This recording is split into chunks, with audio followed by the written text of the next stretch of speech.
हकम साहब और असहायकार और दीन भाई, आज के इस प्रोग्राम में तकरीर का उन्वान है जंग आज़ादी में उलमाए का किरदार। लहू वतन के शहीदों का रंग लाया है, लहू वतन के शहीदों के रंग लाया है।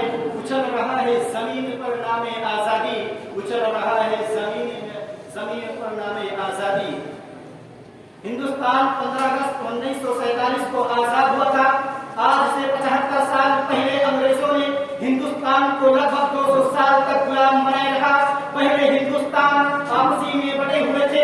यहाँ के राज्य महाराजा एक दूसरे के खिलाफ थे, आपस में झगड़ते थे और बहुत से राज्य अवाम पर भी जुल्म करते थे। इसलिए अवाम भी बादशाहों के खिलाफ थे। इसलिए अंग्रेजों ने हिंदुस्तानियों की आपसी का फूट का फायदा उठाया और हिंदुस्तान पर आहिस्ता आहिस्ता कब्जा कर लिया और फिर अपनी हुकूमत कायम कर ली। फिर ये हमारा मुल्क हिंदुस्तान अंग्रेजों का गुलाम बन गया था, लेकिन अंग्रेज ने हुकूमत की थी। मुल्क हमारा था लेकिन हुकूमत उनकी थी। जमीन हमारी थी, जमींदार अंग्रेज थे। हम अपने ही मुल्क में और अपनी ही जमीन में उनके मजदूर थे। ऐसे वक्त में अंग्रेजों के खिलाफ फतवा देने वाले शख्स शाह अब्दुल अजीज मुहद्दिस दहलवी रहमतुल्लाह अलैह थे। उनके बदले के असर से पूरे हिंदुस्तान में चप्पे चप्पे में हलचल मची और गली गली में जज्बे जिहाद का पैदा हुआ। और इस तहरीक के बाद तहरीकी रेशमी रुमाल चलाया गया, तहरीकी बालाकोट चलाया गया और हिंदुस्तान छोड़ो तो तहरीक चली और शर्मी अशानी का जिहाद पैदा हुआ और अंग्रेजों की नींदें हराम होने लगी और जगह जगह आजादी के नाम में आजादी के शोले भड़कने लगे और आजादी के शोले भड़कने लगे।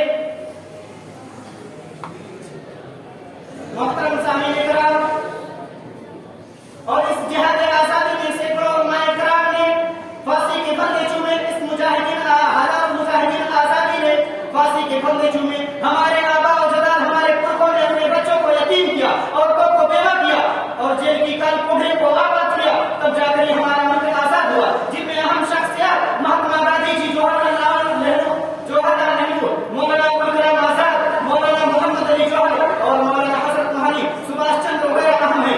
तभी जाकर हमारा मुल्क आजाद हुआ।